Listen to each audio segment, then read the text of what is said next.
Nightmare on Elm Street, o filme que meteu o mundo com medo de sonhar, deu origem a um dos maiores estúdios de cinema e trouxe-nos um dos vilões mais emblemáticos da história do terror. Venham comigo revisitar todos os filmes da saga e os pesadelos que nos vão trazer. Atrevem-se a ir para a cama hoje?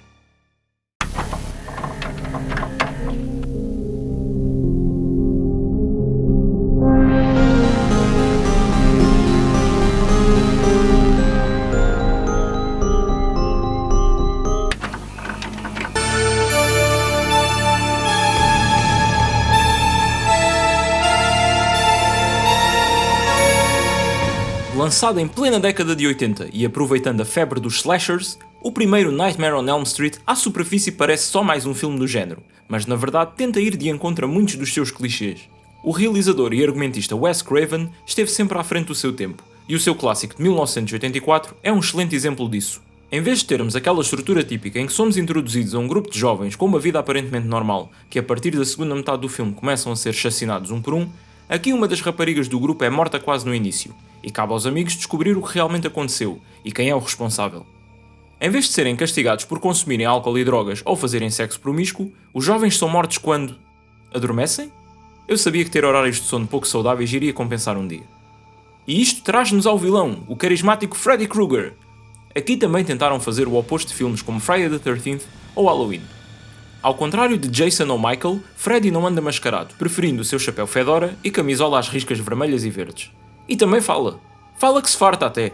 O seu sentido de humor destaca o dos demais vilões, devido às suas one-liners e humor físico totalmente absurdo e exagerado. Porque afinal, dentro dos nossos sonhos, a imaginação não tem limites. Pois é, Freddy não habita no mundo real, mas sim dentro dos nossos pesadelos, daí só conseguir atacar quem está a dormir. Foi uma decisão genial fazer do sono o antagonista deste filme. Quando se trata de um homem mascarado com uma faca na mão, sabemos que podemos fugir ou até tentar defender-nos. O sono é um caso diferente. Podemos adiá-lo durante umas horas e vai ficando mais difícil quanto mais tempo estivermos acordados, mas acabamos sempre por fechar a pestana mais tarde ou mais cedo. Também acho bastante macabro contrapor o momento do dia em que nos sentimos mais aconchegados e seguros com esta sensação de perigo iminente. É de coisas destas que o bom terror é feito. Nancy, Glenn, Tina e Rod são o nosso grupo de protagonistas. Já devem estar a reconhecer uma das caras, porque este filme foi a estreia de Johnny Depp no grande ecrã. Já agora, por que raio existe sempre uma Tina nestes filmes? No Halloween 5 e em vários Sexta-feira 13, há personagens com o mesmo nome. Christine era assim tão popular nos anos 80? Até o filme The Final Girls, uma paródia sobre slashers dessa época, tem uma Tina. Bom, passando à frente.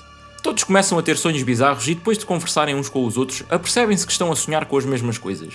Tina acaba mesmo por ser a primeira vítima de Freddy, depois de ser perseguida por ele e atacada, numa cena agonizante, em que ela é arrastada até ao teto, enquanto o seu namorado Rod observa tudo sem conseguir ajudar. Eu fiquei fascinado pela maneira como fizeram esta cena.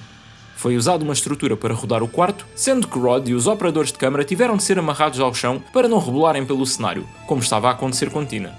Rod é o único suspeito e vai preso, mas Nancy sabe que tem algo a ver com os sonhos. Sonhos esses começam a ser cada vez mais frequentes. Adoro a criatividade do filme com estas sequências, especialmente a cena da banheira, que já foi homenageada e parodiada até a exaustão.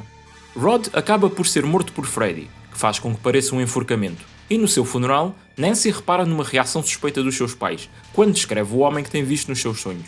Num dos sonhos consegue tirar-lhe o chapéu e ficar com ele. Aqui percebe que para além de ferimentos, também é possível ficarmos com objetos que estavam dentro de um sonho. Há um nome no chapéu, Fred Krueger. Quando confronta a sua mãe com esta informação, ela dá-nos toda a origem do vilão.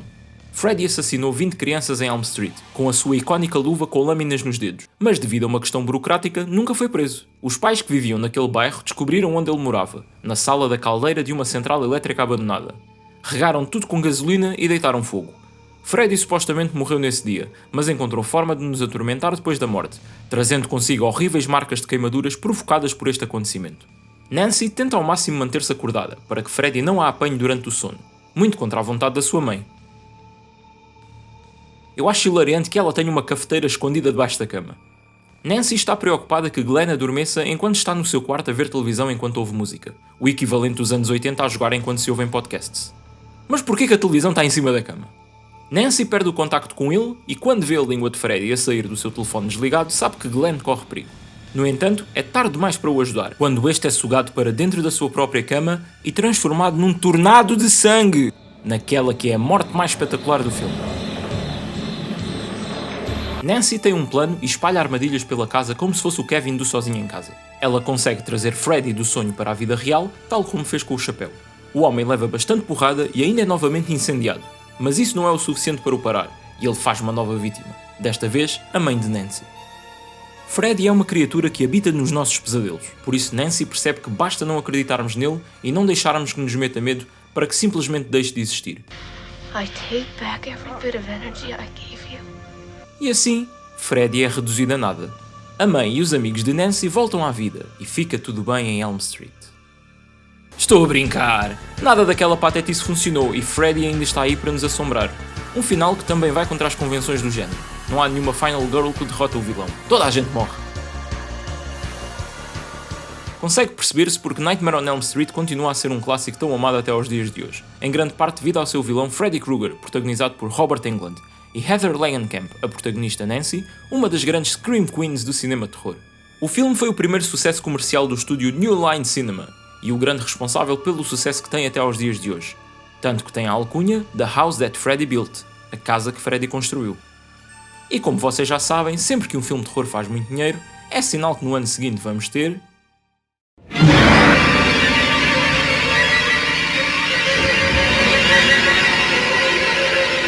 a inevitável sequela! Desta vez sem Wes Craven, Freddy's Revenge passa 5 anos após o primeiro, e conta a história de Jesse, um adolescente cuja família muda-se para o amaldiçoado número 1428 de Elm Street, a casa onde viveu Nancy Thompson. Não tarda muito para Jesse começar a ter pesadelos com Freddy Krueger, e a acordar completamente encharcado em suor. A culpa é do pai, que ainda não arranjou o ar-condicionado. Absolutely nothing wrong with that air conditioning, Mom. E já agora, que pequeno almoço vem a ser este? Ovos estrelados com tomate às rodelas? Jesse volta a sonhar com Freddy, e este quer que o jovem comece a matar por ele no mundo real. You've got the body.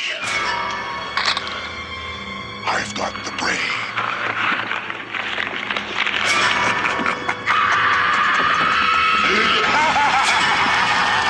Depois de estar a jogar Unpacking na vida real enquanto dança pelo quarto, Jesse é interrompido pela sua amiga Lisa, que enquanto o ajuda a arrumar, encontra o diário de Nancy Thompson, onde ela descreve os pesadelos que teve com Freddy, e Jesse apercebe-se que não é o único. Mais tarde, um dos seus pássaros fica possuído, ataca a família e acaba por explodir. Mas isto tudo acontece na vida real e não num sonho. E é esse o meu grande problema com este filme. Parece que não compreenderam nem respeitaram o conceito do primeiro, e acham que simplesmente podem pôr coisas aleatórias a acontecer com a justificação de que o Freddy está a assombrar aquele lugar. Não é assim que funciona. Claro que o primeiro teve alguns momentos pontuais, com coisas estranhas a acontecer na vida real, tal como a língua de Freddy a sair do telefone, mas aí podíamos atribuir isso à falta de sono de Nancy, e foi algo que só ela presenciou, ao contrário do pássaro, que toda a família viu, e não foi só uma alucinação, o pássaro rebentou mesmo. Nessa noite, Jesse sai de casa sonâmbulo sob o controle de Freddy, para matar o seu professor de educação física. E mais uma vez, foi difícil de compreender esta cena, porque eu estava a pensar com a lógica do filme original. Onde é que o professor adormeceu para que Freddy o conseguisse atormentar assim? Temos de aceitar que é Jesse que está a materializá-lo de alguma forma para a vida real, e dito isto, mata o professor depois de o torturar com umas chicotadas de toalha molhada.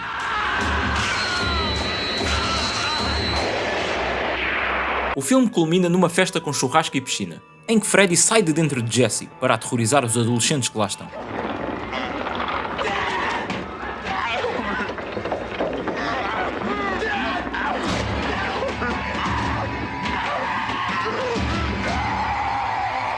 Tenho de admitir que os efeitos especiais nesta cena são fenomenais.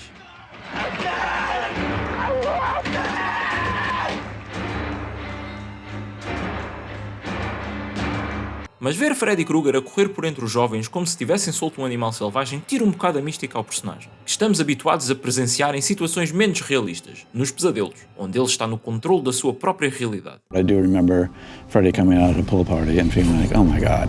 Wes objected to the fact that Freddy appears when everybody's awake. There's certain rules you don't break. In the Wes Craven Bible, we broke a couple of rules. If he's out someplace, just out in the open and surrounded by big teenagers, it's not going to have the power. You know, it's just you're just running up against a wall right away as a director to make that scary. Lisa acaba a seguir Freddy até à central elétrica. Estes cães estão ridículos, mas perturbadores ao mesmo tempo. É um beijo de amor verdadeiro que faz com que Jesse se livre para sempre de Freddy. Bons efeitos especiais do Freddy a derreter. E pronto, mais uma vez, volta a ficar tudo bem. It's okay. It's all over. Só que não. Não é possível falar deste filme e ignorar a maior razão pela qual é conhecido. existe todo um subtexto homoerótico que não é bem subtexto, é bastante explícito até. Apesar do realizador dizer que nunca se apercebeu disso durante a produção. A cena da dança, o bar gay, a sedução de Freddy, etc. E claro que em 1985 isto causou alguma confusão. Usar a possessão de Freddy como alegoria para a homossexualidade reprimida de Jesse foi algo muito à frente do seu tempo. Mas devido ao estigma associado, até o próprio argumentista do filme demorou muitos anos a admitir que o simbolismo foi intencional. Felizmente, o filme está a ter uma nova apreciação nos dias de hoje, e Mark Patton, o ator principal, cuja carreira foi prejudicada por ter feito o papel de Jesse, tem uma enorme legião de fãs. Recomendo vivamente o documentário Scream Queen, My Nightmare on Elm Street, para terem mais contexto sobre o filme e a árdua história de vida de Mark. Freddy's Nightmare é um filme estranho. A metáfora sobre a sexualidade reprimida de Jesse funciona, mas ao mesmo tempo sinto que isso poderia ter sido feito respeitando a mitologia estabelecida no primeiro filme. Ou então até num filme completamente diferente. Não é um mau filme, de todo, e compreendo o porquê de ser importante para muita gente, mas pessoalmente sinto que falta qualquer coisa que o primeiro tinha, especialmente na maneira em como representam Freddy e o mundo dos sonhos. O filme fez bastante dinheiro, e isso abriu portas para o magnífico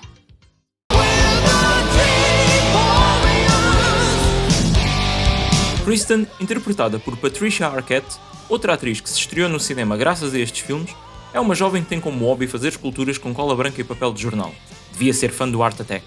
E num dia que faz uma casa suspeitosamente parecida com o número 1428 de Elm Street, tem um pesadelo onde aparecem várias crianças enforcadas, e acaba por ser perseguida por Freddy Krueger. Nota-se logo um ambiente muito mais cuidado neste filme. Esta sequência da casa estabelece perfeitamente um tom mais na onda do filme que começou a série. Kristen acaba por se cortar, controlada por Freddy, e os seus pais, preocupados, internam-na num hospital psiquiátrico. Temos aqui um jovem Lawrence Fishburne, como o enfermeiro Max, e também somos introduzidos ao Dr. Neil, um psiquiatra responsável por um grupo de jovens que estão a sofrer pesadelos semelhantes. Kristen, que acabou de ser internada, não reage muito bem à situação, e a única pessoa que a consegue acalmar é... Nancy? Olha, afinal não morreu. Na verdade, isto deve-se ao final do primeiro filme ter sido adicionado por pressão do estúdio, para abrir a porta para sequelas. Mas ao mesmo tempo, como não a vemos explicitamente a morrer, dá para aceitar que esteja aqui de volta. Nancy é agora uma estagiária no hospital e descobrimos que anda a tomar Hypnocil, um medicamento que suprime a nossa capacidade de sonhar. Rapidamente percebemos que os jovens estão a ter pesadelos com Freddy. E que pesadelos!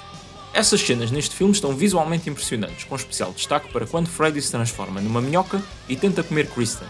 Ou quando controla Philip como se fosse uma marioneta, usando as suas próprias veias como fios, e faz com que se atire do cimo de uma torre. Adoro como Freddy aparece aqui projetado no céu. E a fantástica morte de Jennifer, a rapariga que queria ser uma estrela da televisão, com uma das melhores transformações e frases de Freddy.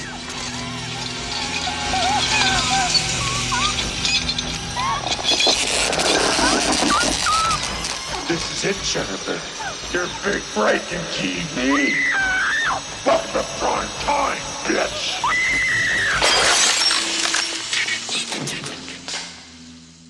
Então, não queria estar na televisão?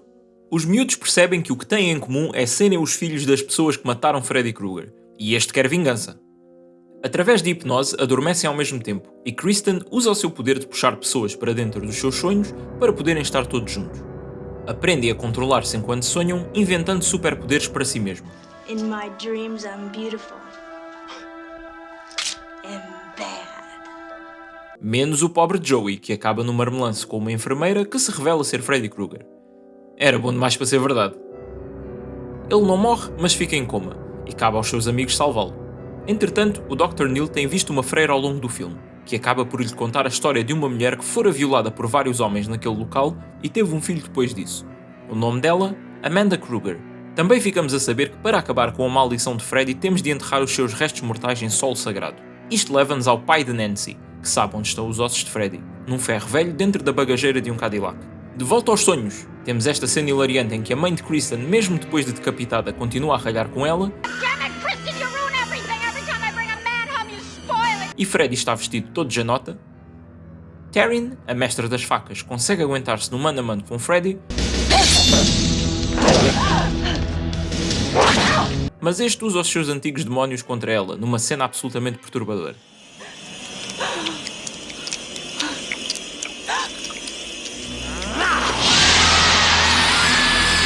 Will, o mestre feiticeiro, também tenta a sua sorte, mas Freddy leva a melhor. Noutra cena que também vai aparecer nos vossos sonhos hoje à noite, Freddy mostra o que acontece às almas das crianças que absorve. Entretanto, no ferro velho, Neil e o pai de Nancy vêm-se em apuros quando o esqueleto de Freddy ganha vida e ataca-os. A explicação para isto? Não tenho.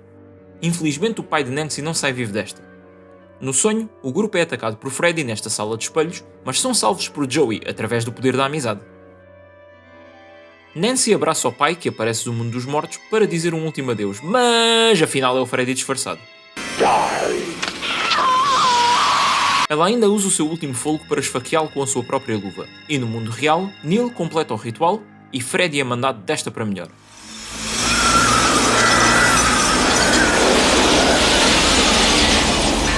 Nancy não sobrevive, mas o seu sacrifício serviu para acabar com Freddy Krueger de uma vez por todas.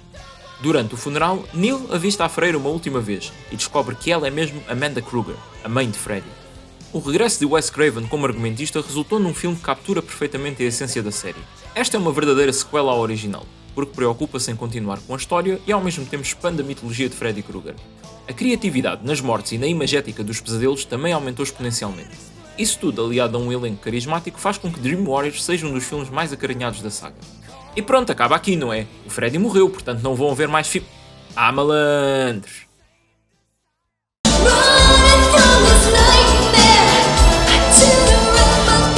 Passou um ano, e os jovens sobreviventes do último filme vivem vidas normais.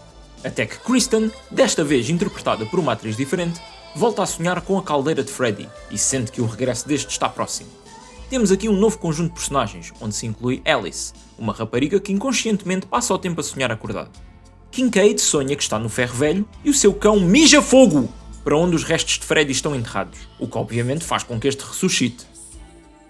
E apesar de Kincaid ainda conseguir dar alguma luta, Freddy acaba por vencer no final.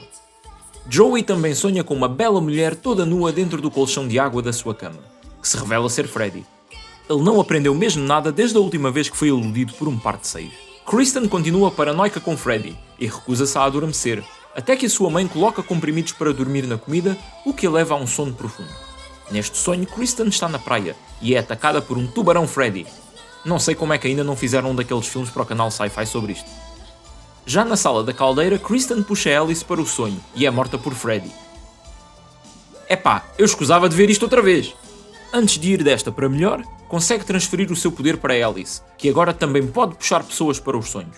Eles enterram mesmo todas as vítimas do Freddy no mesmo local do cemitério. Durante um exame, Sheila, colega de Alice, enfrenta algo ainda mais assustador que Freddy, a matemática. Mas não tarda a estar de caras com ele, que aparece na secretária do professor e deixa-a sem fogo.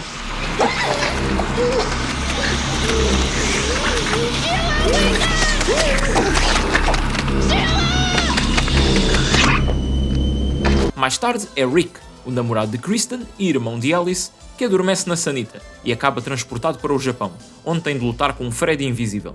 Esqueci-me de dizer que o traço de personalidade do Rick é saber lutar karaté. Esta cena é bizarra, porque é a única morte da série onde não vemos Freddy. Isso deve-se ao filme ter sido produzido durante uma greve de argumentistas, o que levou a algumas cenas do filme serem improvisadas, e ao mesmo tempo terem ficado sem orçamento, porque a ideia inicial era uma morte mais elaborada durante a cena do elevador. Ele é mais uma das vítimas de Alice, que continua a puxar amigos involuntariamente para os seus sonhos. Uma coisa que reparamos ao longo do filme é que Alice vai adquirindo características dos seus amigos à medida que estes vão sendo mortos por Freddy.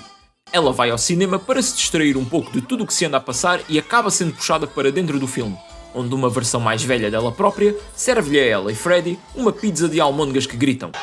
My favorite. Eeny, meeny, miny.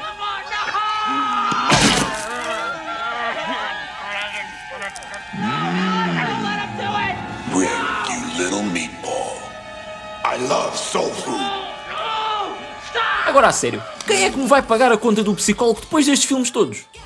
Freddy está prestes a atacar Debbie, a amiga deles que adora fazer exercício, então Alice e Rick metem-se na carrinha a caminho dela. Só que quando estão prestes a chegar são transportados de novo para o início da viagem sem se aperceberem e até repetem as mesmas falas. Eu confesso que esta parte também me apanhou. Até pensei que fosse um problema com a minha cópia do filme. Isto dá a Freddy a oportunidade de explorar o medo que Debbie tem de insetos e transformá-la numa barata, numa sequência que me lembrou o filme The Fly, lançado 2 anos antes.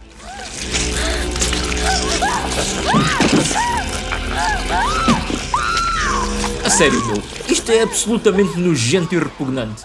E eu não consigo deixar de olhar, os efeitos especiais estão realmente bons. Quando Alice e Rick apercebem-se que estão presos num loop, já é tarde demais. Tentam atropelar Freddy, o que não resultou lá muito bem, e Rick tem de ser levado para as urgências. Há uma montagem de Alice a reunir os poderes dos seus amigos ao som de uma grande rocalhada bem há anos 80. Ela manda um pontapé através do espelho para salvar Rick do terrível Dr. Freddy. Eles têm um confronto final, que não é assim grande espingarda, mas o desfecho compensa. Alice obriga-o a olhar-se ao espelho, o que faz com que todas as almas que estão dentro dele queiram sair cá para fora. Mais uma vez, os efeitos especiais estão no ponto, e estas imagens vão ficar marcadas como um ferro em brasa na vossa mente. No final fica tudo bem, só que o Freddy aparece num reflexo, blá blá blá blá blá, deixa espaço para sequelas, vocês já sabem como é que é.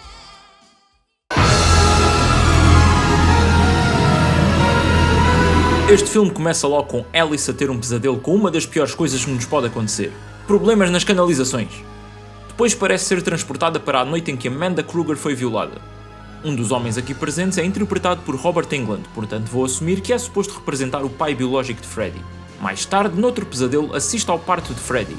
Oh, tão fofo, tem os olhos da mãe. Sem grande explicação, ele acaba por voltar com uma entrada triunfante. Frase foleira incluída. It's a boy!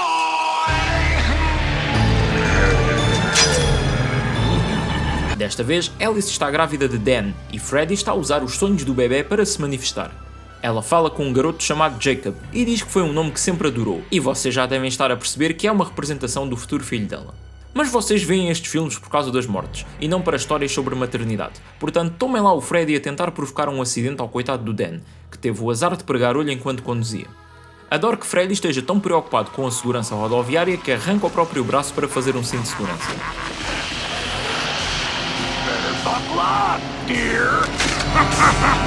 Dan acaba de mudar de veículo para uma moto, mas mesmo assim não se livra de Freddy, que possui a moto e funde-se com Dan. Os dois formam uma espécie de cyborg motoqueiro.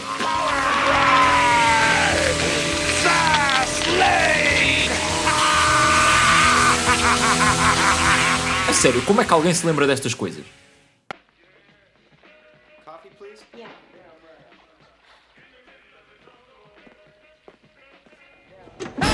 Credo! Dan acorda e acaba por morrer numa colisão de tráfego na vida real.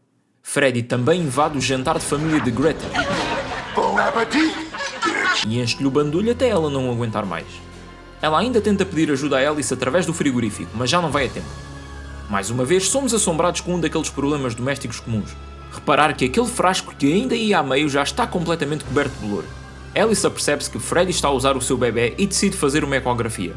Acaba por descobrir algo ainda mais sinistro. Freddy está a alimentar o bebê com as almas que coleciona, de modo a torná-lo no seu sucessor. Depois de lerem uma série de artigos de jornal, descobrem que Amanda Kruger nunca chegou a ter um funeral. Acham que se a libertarem estarão também livres de Freddy.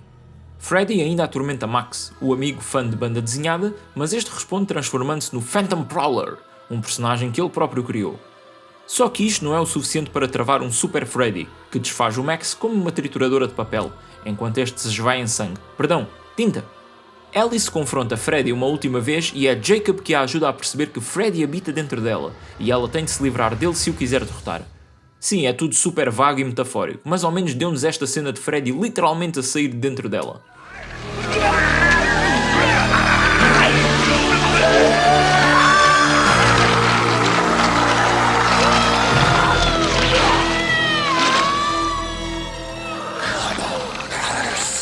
Now we can really get to know each other. Espetacular. Entretanto, Yvonne, outra amiga de Alice, foi até ao asilo onde Amanda morreu e mandou-a para o mundo dos espíritos. Jacob transforma-se num mini Freddy e liberta as almas de dentro dele, mais uma vez numa cena horripilante e medonha. E sinceramente, eu já estou a ficar sem adjetivos para descrever estas cenas.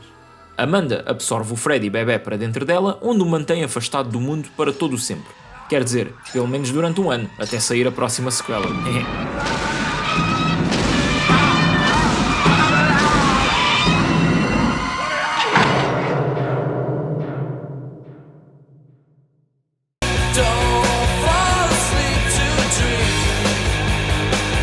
O pesadelo final!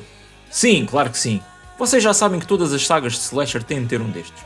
Os Sexta-feira 13 iam acabar no 4 e depois no 9. E o mais recente, Halloween, tem Ends no título, mas duvido que vá ser o último. 10 anos depois, seja lá quando isso for, todos os jovens de Springwood foram mortos por Freddy, e o único sobrevivente é um rapaz amnésico, que depois de uma série de pesadelos, acaba num centro de acolhimento onde conhece a doutora Maggie Burroughs, que depois de encontrar um recorte de jornal sobre Springwood no bolso dele, decide levá-lo até lá para tentar reavivar a sua memória. Mas antes disso ele tem ainda mais um pesadelo, em que ao acordar empurra um segurança pela janela.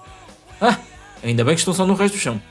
Ao chegarem a Springwood, reparam que as pessoas estão a agir de forma muito estranha e que desenvolveram uma estranha obsessão com Freddy Krueger.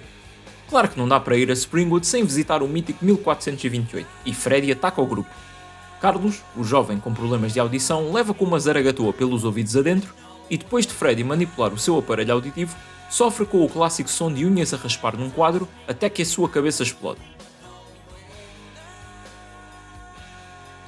Johnny Depp volta a aparecer num filme da série, desta vez a fazer uma paródia daquele clássico anúncio antidrogas. Spencer acaba por ser controlado por Freddy como se estivesse dentro de um videojogo. Ele até tem uma Power Glove personalizada, o mal amado acessório da NES. Acho que esta cena marca um ponto em que os pesadelos do Freddy começaram a cair no ridículo. Perdeu-se aquele equilíbrio perfeito entre sadismo e comédia, parecendo só que estamos a ver um episódio dos Looney Tunes. O nosso John Doe tem mais um pesadelo, e acaba por morrer empalado nesta cama de picos. Ok, eu admito que gosto quando o Freddy aqui olha para nós. Antes de morrer, revela que afinal ele não é o filho de Freddy, porque Freddy disse que é uma menina. Pois é, eu ainda não tinha falado disto. Durante o filme sabe-se que Freddy teve uma criança, e pensam que é John, porque faz sentido ser o rapaz misterioso com amnésia. Mas afinal é a Maggie, que agora passa a ser a protagonista, o que me leva ao grande problema com este filme.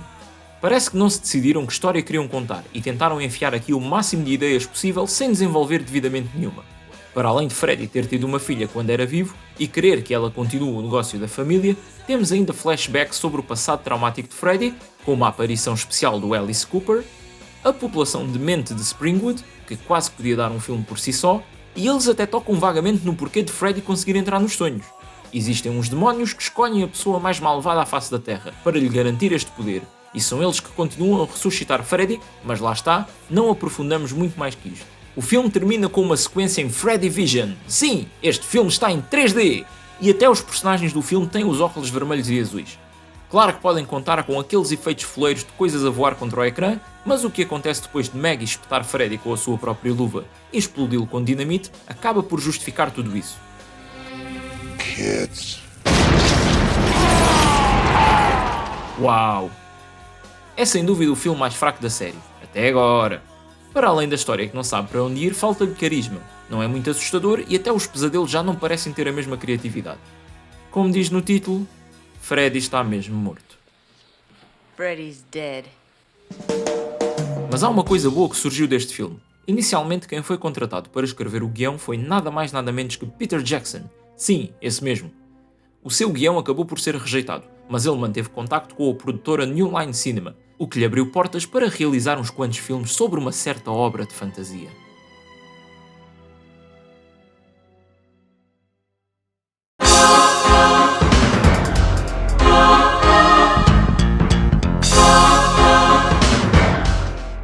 Depois de um filme onde se nota perfeitamente que as ideias já estavam a escassear, precisávamos de uma lufada de ar fresco na série. E quem é melhor para o fazer do que o seu criador, Wes Craven, que regressa como realizador e argumentista. New Nightmare é capaz de ser o filme mais único de toda a saga, devido à sua fusão entre realidade e ficção. Aqui os outros filmes de Elm Street são mesmo isso, filmes. Freddy nunca existiu. Heather Langenkamp está de regresso a interpretar uma versão fictícia dela mesma, tal como outros atores do original e até mesmo o próprio Wes Craven. Tudo começa nas gravações do próximo filme da saga, onde Freddy parece ter uma nova luva mecânica, que ganha vida e começa a assassinar os membros da produção. Mas felizmente é tudo um pesadelo de Heather, que vive atualmente em Los Angeles e recebe constantemente chamadas telefónicas sinistras que a assombram com o seu passado nos filmes de Freddy Krueger. Isto é baseado em algo que lhe aconteceu na vida real quando foi perseguida por um fã, depois de terem cancelado a sitcom Just the Ten of Us. Curiosamente há mais duas atrizes da saga que entraram nessa série, Brooke Theiss, a Debbie da parte 4, e Joan Willett, uma das raparigas no autocarro do segundo filme. This looks like something out of Nightmare on Elm Street. Neste filme, Heather é aquele típico caso da atriz que ficou super popular com um papel específico, mas quer seguir em frente e fazer coisas diferentes. Ao contrário do Robert Englund, que não tem problema nenhum em continuar a fazer aparições como Freddy em programas de televisão.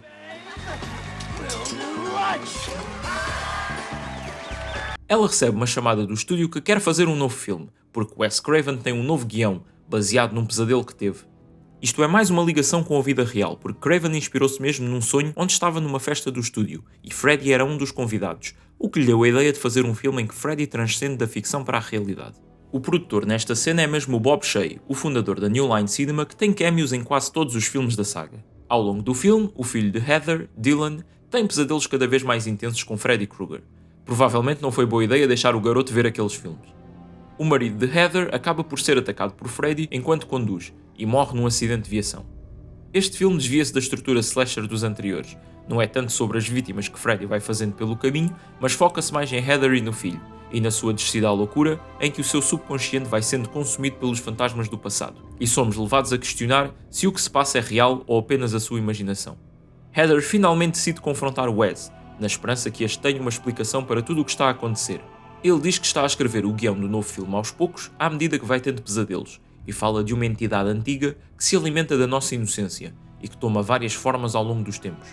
Chegamos à conclusão que Freddy é a forma atual dessa entidade, que pode ser contida dentro de histórias. Como não sai um filme da série há anos, a entidade está a querer escapar para o mundo real, e Heather é a única pessoa que está a contê-lo entre a realidade e a ficção, porque Nancy foi a primeira pessoa a derrotá-lo. Eu adoro a metáfora que Wes Craven elabora em redor dos filmes de terror serem um escape para os problemas da nossa realidade. E nota-se aqui que ele já estava a testar as águas com estas ideias fora da caixa 2 anos antes de fazer o Scream, que aí sim usou e abusou do comentário meta sobre o género. As visões de Heather ficam cada vez mais intensas, ao ponto das pessoas acharem que ela está a ficar paranoica, e temem pela segurança do seu filho. Heather decide então encarnar Nancy e mergulhar até ao mundo dos sonhos uma última vez. Num confronto final com Freddy, Dylan esfaqueia-o na língua e Heather coloca-o em chamas mais uma vez, e revela a sua verdadeira forma diabólica antes de morrer. Ainda não tinha referido isto, mas gostei do novo design de Freddy para este filme. Acho que foi a primeira vez em 7 filmes que mudam a aparência dele. Aquela gabardine dá-lhe imenso estilo. Quando regressam do sonho, Heather descobre que Wes escreveu o guião de tudo o que se passou no filme, incluindo a luta contra Freddy. Ou seja, foi ele que mais uma vez salvou a série. Só que na verdade, apesar do filme ter sido muito bem recebido ao nível da crítica, foi o pior em termos de bilheteira. Mesmo que não esteja ao nível do primeiro ou do terceiro, New Nightmare é uma brilhante adição à saga, que arriscou fazer algo diferente e inteligente e ainda assim manter-se fiel ao coração da série. O filme leva o seu conceito tão a sério que até Freddy Krueger é acreditado como ele próprio no elenco. Ficámos quase 10 anos sem ver Freddy no grande ecrã, mas quando regressou, foi a valer, porque se vocês têm andado atentos, já sabem o que vem aí.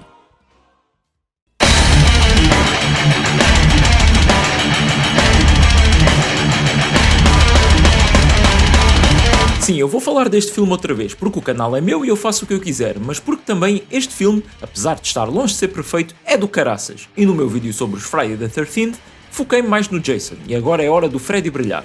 O que eu acho incrível neste filme é que apesar de ser um spin-off crossover com outro vilão de terror, algo que algumas pessoas podem descartar imediatamente porque acham que é uma forma do estúdio fazer dinheiro fácil, o conceito consegue ser dos mais interessantes no contexto de toda a saga do Pesadelo em Elm Street. Ninguém se lembra de Freddy, portanto ele perdeu a força para invadir os nossos sonhos.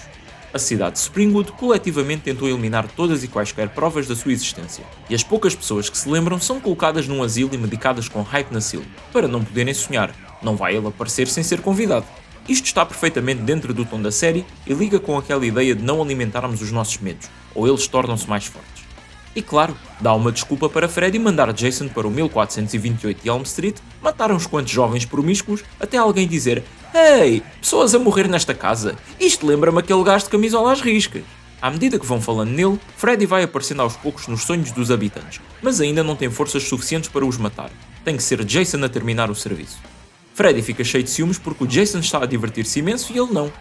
Mas não tarda a atingir o seu potencial e faz a sua primeira vítima de uma forma brutal e sangrenta, anunciando que está de volta. Sim, ele escreveu mesmo nas costas do rapaz que está de volta. E que melhor maneira de celebrar o seu regresso do que transformar-se numa lesma que fuma xixa para assustar o jovem mocado do grupo. Ele acaba por possuir o mesmo jovem para espetar 2 seringas cheias de tranquilizante em Jason, trazendo-o para o mundo dos sonhos, onde se confrontam pela primeira vez. Se já viram o meu outro vídeo, sabem que é aqui que eu acho que o filme brilha, não só por vermos as duas lendas do terror a estalar um com o outro, mas porque essas sequências de ação até estão bastante bem elaboradas. Freddy tem a vantagem de estar a jogar em casa, e usa isso a seu favor ao máximo. Adoro esta parte onde Freddy dispara Jason como se fosse uma bola de pinball, com efeitos sonoros incluídos. Ainda bem que mantiveram aqui o sentido de humor da série. Depois da nossa protagonista puxar Freddy para o mundo real, eles voltam a ter uma nova batalha, ainda mais excitante que a anterior, em que ficamos na dúvida até ao final sobre quem irá sair vencedor. Um verdadeiro banquete para os fãs de ambos os personagens, onde mais uma vez eu convido-os a verem o meu vídeo sobre os Friday the 13th, onde eu falo sobre isso em maior detalhe. Mesmo no final, quando pensamos que ambos morreram, afinal, Jason sobreviveu. E Freddy também. Só que seria a última vez que o veríamos no grande ecrã. Depois de 8 filmes com altos e baixos, mas que no geral deixaram um legado memorável e uma personagem icónica do cinema de terror, chegou a hora de Freddy ir para a cama. Não há mais filmes. Não há. Não, isso não existe. Esse filme não existe. Eu não vou falar desse filme. Esse filme não existe. Não me obrigam. Ninguém me obriga a falar desse filme. Esse filme não existe. Eu não vou falar disso. Não insistam. Não vou falar. Não vou. Eu vou ter que falar desse filme. Não vou.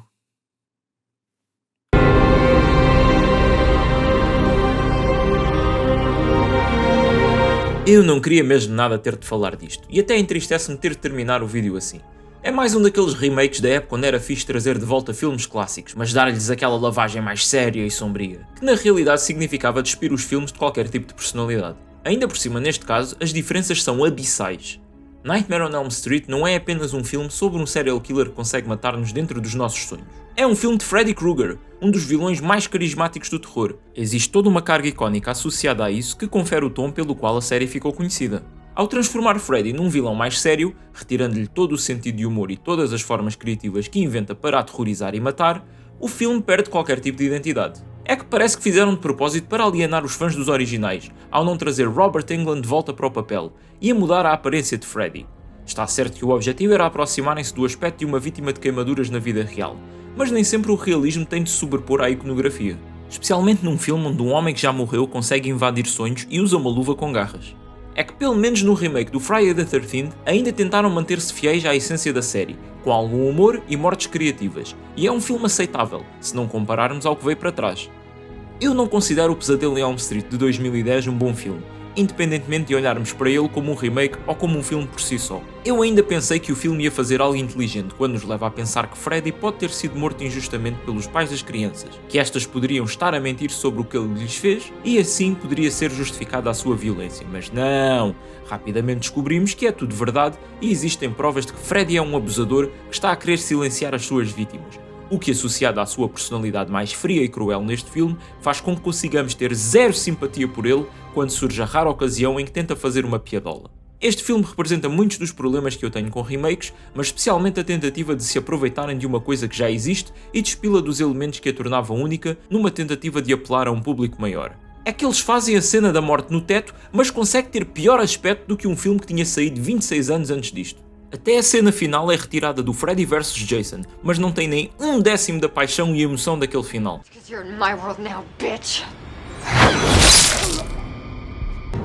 Welcome to my world, bitch!